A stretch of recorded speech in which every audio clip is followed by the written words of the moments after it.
You've probably seen Hollywood movies where somehow a small hole opens up in the side of a plane and then immediately it's utter chaos. Food trays and bags flying, seatbelts barely holding passengers in place. Luckily, in reality, small damage to the fuselage won't cause such dramatic consequences. But would you believe me if I told you there was a pilot that managed to land a plane with half the roof torn completely off? Buckle up. At 1:25 p.m. on April 28, 1988, a 19-year-old Boeing 737 that belonged to Aloha Airlines left Hilo International Airport and headed for Honolulu. The plane was named after Queen Liliuokalani, who was the last sovereign monarch of the Kingdom of Hawaii. On that day, the aircraft already had 3 short flights from Honolulu to Hilo, Maui, and Kauai. Apologies to the people of Hawaii for any mispronounced names. Anyway, all the trips were regular and uneventful. The weather was calm, and it seemed like nothing could go wrong. The captain was experienced pilot Robert Schornsteimer, 44 years old, who had 6,700 flight hours in the Boeing 737. The first officer was Madeline Tompkins, 36 years old, who had flown more than 3,500 hours in the very same Boeing model. Early in the morning, still in Honolulu, the first officer had conducted the regular pre-flight inspection and announced that the plane was ready for the flight. At 11 a.m., the plane left Honolulu and headed for Maui and then to Hilo. When the plane arrived at the destination, the pilots didn't leave the cockpit or inspect the aircraft from the outside. After all, it wasn't a requirement, so they didn't have to. Following schedule, the plane started the last leg on the routine round trip at 1:25 p.m. There were 95 people on board the aircraft, 89 passengers, 2 pilots, 3 flight attendants, and an FAA traffic controller who stayed in the observer seat in the cockpit. After a normal takeoff and ascent, the plane got to the usual cruising altitude of 24,000 feet, and then, at about 1:48 p.m., 26 miles away from Kaului, the unexpected happened. Those who were in the cockpit heard a loud whooshing sound and then a crack, followed by the deafening sound of wind seconds later. Apparently, a small part of the roof on the left side tore loose, which led to the explosive decompression of the plane. But the worst thing was that the decompression caused a ripple effect, which led to a huge section of the airplane's roof to tear off completely. The length of the missing part was 18.5 feet long. It was all part of the aircraft's skin that covered the plane from the cockpit back to the forewing area. At first, the pilots didn't realize what had happened. The first officer, who was in control of the aircraft at that moment, felt her head jerk backward, and she noticed debris and gray pieces of insulation flying chaotically around the cockpit. When the captain turned his head, he saw that the cockpit door had disappeared, and instead of the first-class ceiling, he was staring at a clear blue sky. The plane started to roll from side to side, and it was becoming increasingly harder to control. Everybody who was in the cockpit immediately put on their oxygen masks, and the captain took over the aircraft. He prodded the speed brakes into action and began an emergency descent towards the nearest airport, which was on Maui Island. Luckily, all the passengers were in their seats at the moment when the accident happened, and since the seatbelt sight was still on, everyone had their seatbelts fastened. However, all 3 flight attendants were standing along the aircraft aisle. The one who was the closest to the front of the plane was swept out through the hole in the roof. The other 2 were thrown to the floor by a forceful jerk. But while one of them hit her head really hard and lost consciousness, the other one started to crawl along the aisle in an attempt to help passengers and calm them down.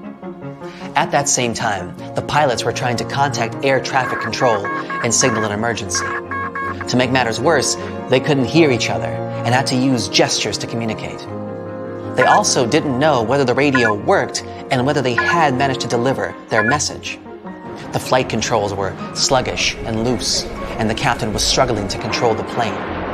The first officer, right by his side, dealing with communication and assisting the captain.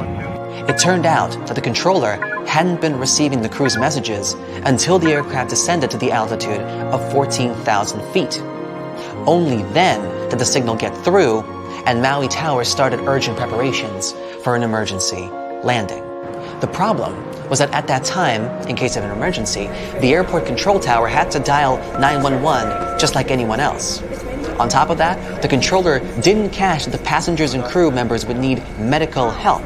After all, the crew only announced that they had experienced a rapid decompression, so the controller wasn't aware of the entire gravity of the situation. In the meantime, the plane had already dropped to a height of 10,000 feet above sea level. The captain removed his oxygen mask and withdrew the speed brakes. The plane was steadily descending toward runway 2 of Honolulu Airport.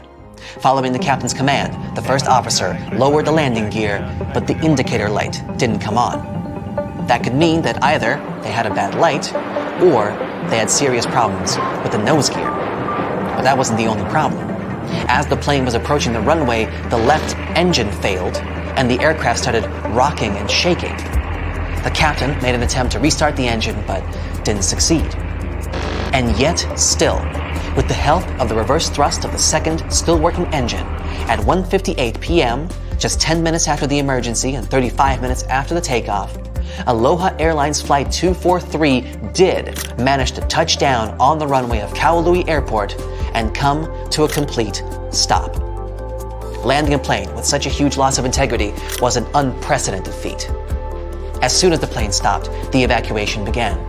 Everyone on the plane, except for the one flight attendant who had been pulled out of the plane, was alive, although 65 people were injured. Most people had been hurt by flying debris and torn pieces of fuselage.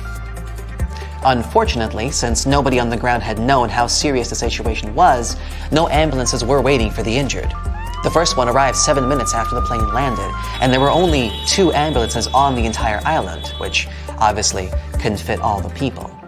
That's why the passengers had to be transported to the hospital in several 15-passenger tour vans that belonged to the company Akamai Tours. Luckily, 2 Akamai drivers used to be paramedics, so they started to tend to the injured right on the runway.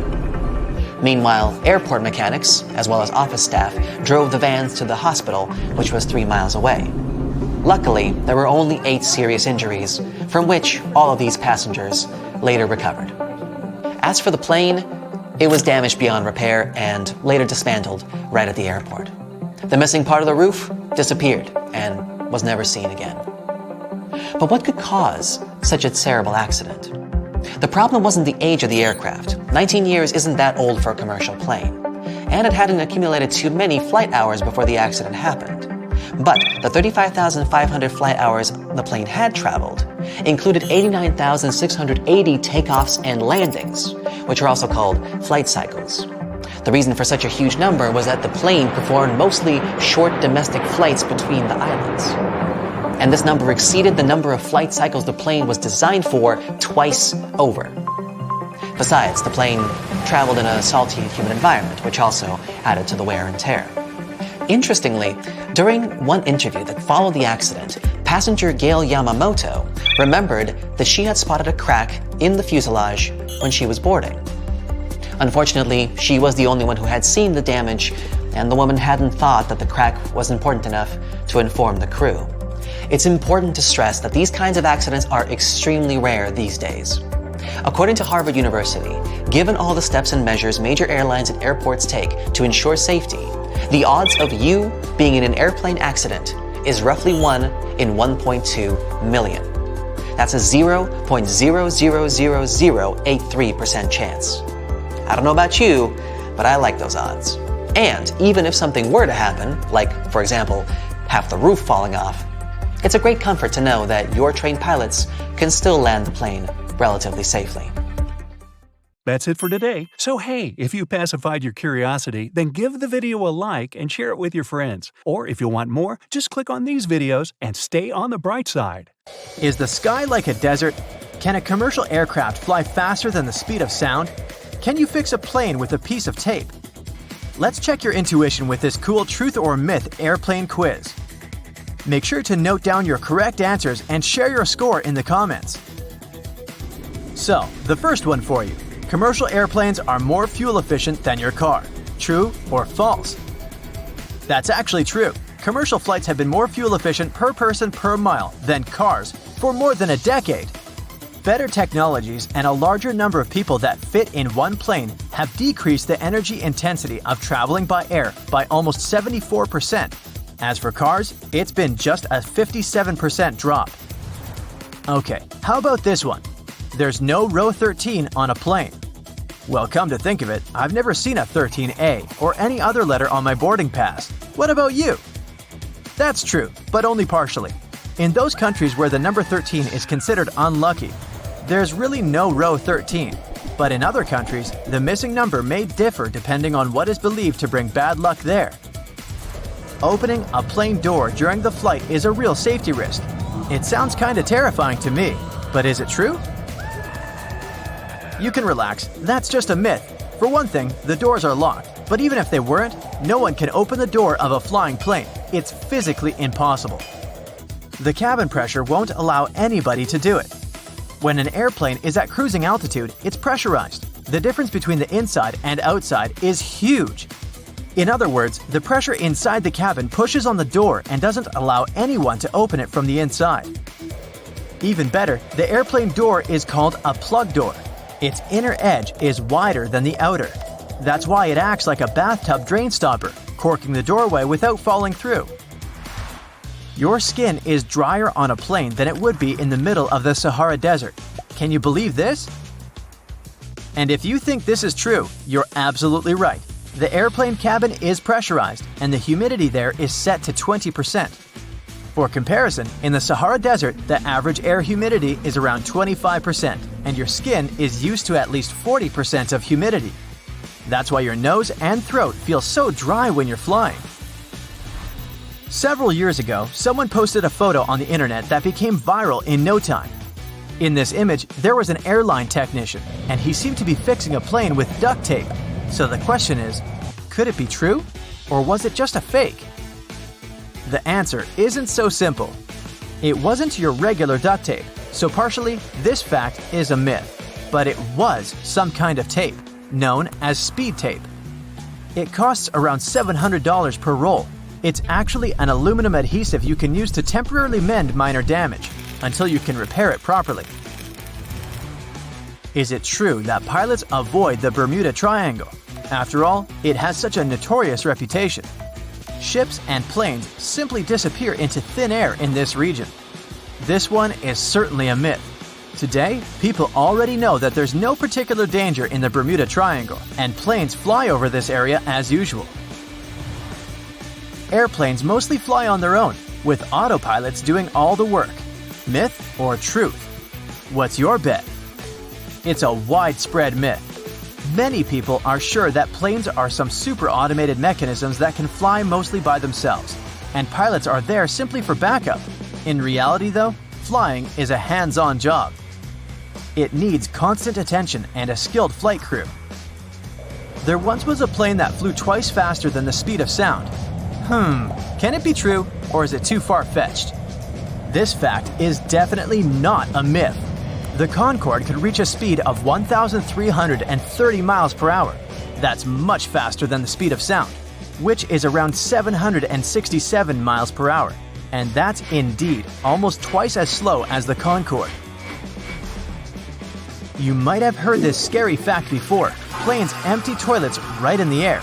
Sounds alarming, but is it true? Fortunately, that's only a myth. There's absolutely nothing to this legend. Airplane toilets use a vacuum-based system to transport all the contents out of the bowl and into a special tank. It's located in the rear part of the aircraft, and this tank gets emptied only on the ground. This is a tricky one. When a plane is flying towards the east, it can reach higher speeds. So, can the speed really depend on the direction? And this is true. It's possible thanks to high-altitude winds, known as jet streams. They blow at a speed of 100 to 300 miles per hour, and since our planet rotates from west to east, aircraft moving in the same direction can use these winds to move faster. Do you think pilots can control airflow to keep passengers sleepy and relaxed and save on fuel? This one is definitely a myth. If you ask a pilot this question, you might hear "ridiculous" in reply. The truth is that pressurization determines the oxygen level in the cabin. How about this one? The world's tallest air traffic control tower is as high as a skyscraper. Can it be true, or is it just an impressive myth? I know it's hard to believe, but it's actually true. When an airplane lands, it needs the assistance of runway lights and airport beacons. It's part of the responsibilities of the air traffic control tower. It also manages ground traffic. No wonder such construction needs to be extra tall. The new Bangkok International Airport in Thailand has a 430-foot tall tower. Its height is almost the same as the height of a 40-story building. It cost $18 million to build the tower. I've got another tough one for you. The sensitivity of your taste buds dropped by 30% during the flight. Yes or no? This is true. The pressure in the cabin combined with the dryness of the air kinda numbs your taste buds. But the most curious thing here is that this mostly affects salty and sweet flavors. If you're served something spicy or bitter, you can still taste it as usual. Airline caterers try to take the decreased sensitivity of your taste buds into account while preparing airplane meals. They have to modify lots of good old recipes to make your food taste better. As soon as your oxygen mask is on, in case the cabin is depressurized, you can relax and breathe out. You can still use it till the end of the flight. I wish it was true, but is it? Sadly, it's a myth. Passenger oxygen masks usually provide enough air to breathe normally for 10 to 15 minutes. In other words, it's just a temporary solution. But in most cases, this time is enough for the plane to go down to the altitude of 10,000 feet. That's where people can breathe without using oxygen masks. And since planes descend very fast, the need for additional oxygen lasts for a few minutes at most. By the way, the oxygen system gets tested regularly during special maintenance checks. Plus, both passengers' and pilots' oxygen flow doesn't depend on electricity. Masks use individual oxygen generators, so even if there's some electrical problem on board, the oxygen doesn't get cut off. Many people say that the plane is the safest means of travel, but do you believe in it? That's a myth. Flying is the second safest. Studies show that the elevator is safer. Unfortunately, it won't be able to take you to the Bahamas. Okay, this last one was kind of a joke. Statistically, planes are indeed the safest way to get to your destination. So, how many correct answers did you have? Tell me in the comments below. Me? 8. Duh. Pilots can't eat similar meals when they're working.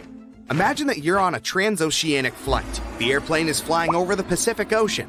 Flight attendants deliver the dinner meals. Everyone is enjoying the pasta. The sauce tastes a bit funny though. That's probably okay. After all, you are eating an aircraft meal. It can't taste like a 5-star chef plate. Time goes by. Oh no! You were right! Something was indeed wrong with the food. But if all the passengers have the same problem, so do the pilots. To prevent both of them being out of order, pilots are advised not to eat the same meal at the same time. In such a scenario, if one pilot feels bad, the other one can take over.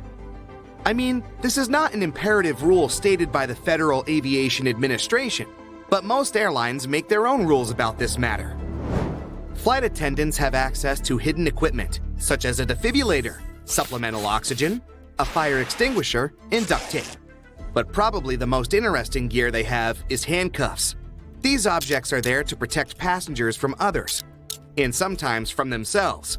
Turns out that flight attendants have everything they need to defuse a troublemaker. Aviator sunglasses look cool on pilots in movies, but in real life, they don't wear polarized glasses. First off, they have a glare-reducing effect. This can cause some trouble in the cockpit. A pilot has to read instruments, but the stuff in the cockpit, such as LCD displays, emits polarized light. So a pilot with those cool polarized glasses can't read the displays with 100% efficiency. Pilots shouldn't wear these glasses simply because of safety concerns. Imagine a shimmer of glare coming from another plane's windscreen, but the pilot missed the sign because of polarized sunglasses. Ever noticed a hole in the tail of an airplane? Well, most commercial airplanes have it. Next time you get into an airplane, take a closer look. The hole has a fancy name, Auxiliary Power Unit. It looks like a hole from the outside, but that is actually a hidden turbine engine. Most of the time, the APU will remain off for the entire flight. It will start working when the plane lands. It provides power to the cabin lights, air conditioning, and cockpit electronics. Don't underestimate the APU's power, though. It can also provide the power required to start the main engines. You've watched a Brightside video and learned what the APU is. A perfect icebreaker. Unfortunately, you're not in a chatty mood. You just want to take the plane, land, and start your vacation. Yet again, there is only one door to board. You are at the end of a queue. Why don't planes generally have multiple doors? According to the experts, the biggest issue is that the bridge takes up a lot of space. When an aircraft is loaded from the front and the rear, it takes up 2 slots. This is not ideal for the administrators. Newly remodeled or constructed terminals tend to have dual boarding compared to the older terminals. Change of scenery, let's jump into a cruise ship. There are hidden passageways and secret doors in ships. These secrets are from an insider. Staff on the ship mostly work in their designated area. How does a worker get from one place to another without using the stairs and doors that the passengers use? There is a network of corridors and stairs all around the ship, used only by the crew. I mean it when I say secret doors. They blend with the walls, so they go undetected by those who don't know where the door is. Maybe you can stumble by accident. Here is a clue. Pay attention to the walls near the guest stairs. Try to think of those gigantic cruise ships as floating metals. This leads me to a cruise cabin fun fact. The walls of the cruise ship cabin are magnetic. Imagine you're traveling to multiple countries on board a cruise ship, a single-month voyage. You collect destination-themed magnets and decorate your cabin. True cruise fans know this magnet magic, so they put a couple of magnetic hooks into their luggage. Neat tip, use magnetic hooks to add extra storage in your cabin. Hang clothes and accessories, postcards, or hats. Speaking of ships, why do some ships and boats have small holes constantly releasing water? To keep the bilge free of water. Water builds up over time inside the bilge, and the bilge pump automatically pumps the water out again. Ships don't have headlights. Using a headlight could prevent accidents. If they work for cars, why not for ships? Headlights are the source of light, but the light that comes out of them bounces back at the light source at some point. With cars, for instance, headlights work because the area you want lit is narrow, and you can easily take action if you see an obstacle on the road. For ships, this is super hard. The light source should be powerful enough to light the area the captain wants to see. Large cargo ships, for instance, need more than a mile to stop or take action. Plus, imagine how much brighter should the ship's light be to light the whole area in front of it. They do see each other with different sorts of lights called navigation lights. These are small but practical. They arrange it in a standardized way so that ships could see each other. The exciting thing is that they don't just notice one another in the dark, they also understand each other's movements and directions. Here's an example. Imagine a ship with 2 nav lights. The one on the front is lower, near the ship floor. The other one on the back is high up. This means the vessel goes to the right. It can safely pass by the other ships without hitting them. Trains don't have seatbelts. A bit weird. Every time there is a crash related to trains, this matter comes up. Pretty much nowhere in the world seatbelts are used on trains. Various studies have been made about this issue. Some of them created simulations of accidents, and the results were surprising. Using a seatbelt on a train could potentially increase the number of injuries. In cars, seatbelts are highly effective in protecting the passenger and are used all the time. The logic behind the seatbelt is to protect the person when a collision causes rapid deceleration. But trains carry so much momentum that they don't stop rapidly. On a plane, passengers use a seatbelt on takeoff, during landing, and if turbulence occurs. There are no such things for trains. Entering and leaving a station is not a high risk. Experts believe focusing and making investments are other ways to improve railway safety. Now, you are traveling by train. You look outside the window. There are small stones along the railway tracks to accompany you on the journey. Those stones are formally known as track ballast. They do a very important job. They provide support to and maintain the tracks. They're not there by mere coincidence, though. Now look at the stones closer. You can notice that there is no single smoothly cut stone on the tracks, because they're not regular stones randomly poured at the rails. Each rock has sharp and abrupt edges. Sharp edges hold on to each other. They protect the railroad from harsh concussions. They facilitate water drainage in heavy rain and keep down the grass and other weeds. Now imagine replacing those with round pebbles. They will slide down. Eventually, the ballast will spread out and tracks will fall apart. The last thing you would want, especially if you were a passenger on that train,